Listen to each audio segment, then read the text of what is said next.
Hey, Teacher Thoughts here, coming at you with another video. We're going to talk about collecting seed in petunias. So this is one of my volunteer petunias that's out front in one of my front flower beds. And on here you can see these little tiny black dots. Let's see if you can find, where's my finger?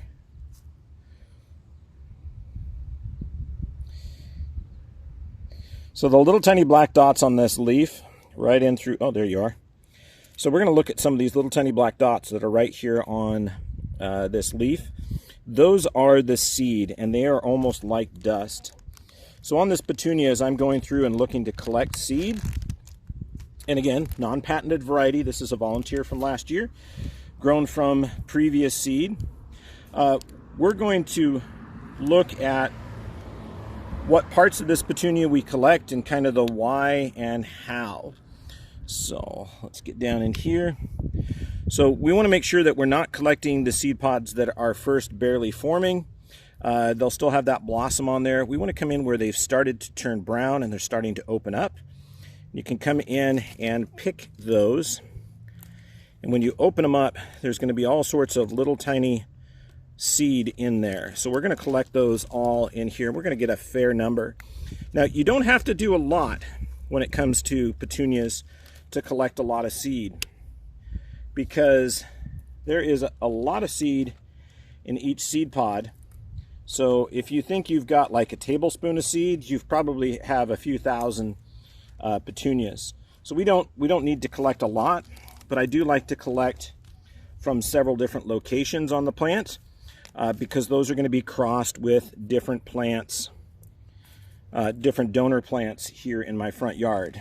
And everything here should be crossed with the nearby petunias, which is from this planter over here. So I'm going to collect all this seed.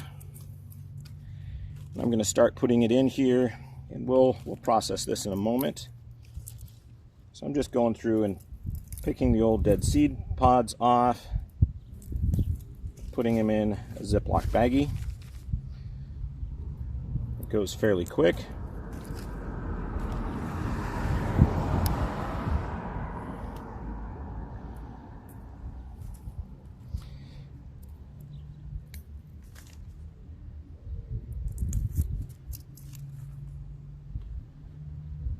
But anyway, that's really what the process looks like. And for those of you wondering, let's do a little bit of a close-up here on a seed pod.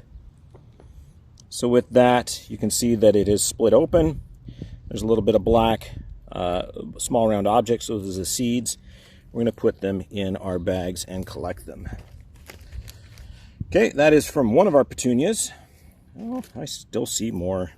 I don't know, I just like to collect the seed off of these.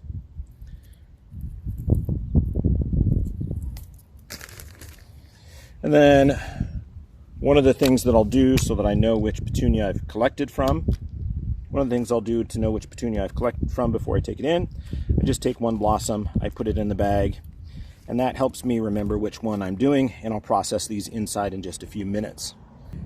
Now this is our other petunia that we're going to be looking at as far as seed. There's not a lot of it that's readily obvious, but we can still go in here and trace back on the stems and look and see if we have anything. Oh, we've had something come in and eat that off. We'll see if we have any older blossoms here of set seed. Actually, these are all, these don't seem to be setting seed.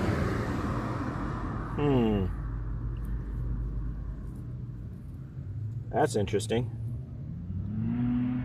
This one may actually be sterile. Yep. There's not a single seed pod set here. So that does happen. So apparently with this one, this is now a sterile plant. There are no seed pods set on this one. So that means what we'll need to do to propagate this one is we will need to take cuttings. So my little seed collection baggie won't help. And then let's look at what we've got going here.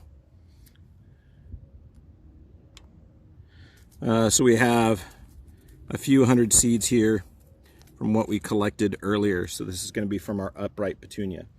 So yeah, kind of disappointing this one doesn't set seed, which means we're not going to be mixing quite right. So let's take a look at a blossom and see if there's some parts missing that would tell us why. Nope. Pistils there. Stamen are there. Everything seems formed correctly. Do have pollen. Yeah, so it's not a structural issue on the petunia why it's not setting seed. So this seems to be definitely something that deals more with our genetics, which I'm not going to get into in this video. But anyway, this one will have to propagate with cutting, whereas our taller one over here, we're going to be propagating that with seed. So that is an interesting development. So I guess what I'll do is we'll go ahead and wrap this video up, and then I will go get some materials and I will show you how to take cuttings, and we'll start taking cuttings of this petunia. And we'll discuss a couple of options there, and we'll see which works the best. All right, anyway, as always, I hope you learned something today. Ag Teacher Thoughts out.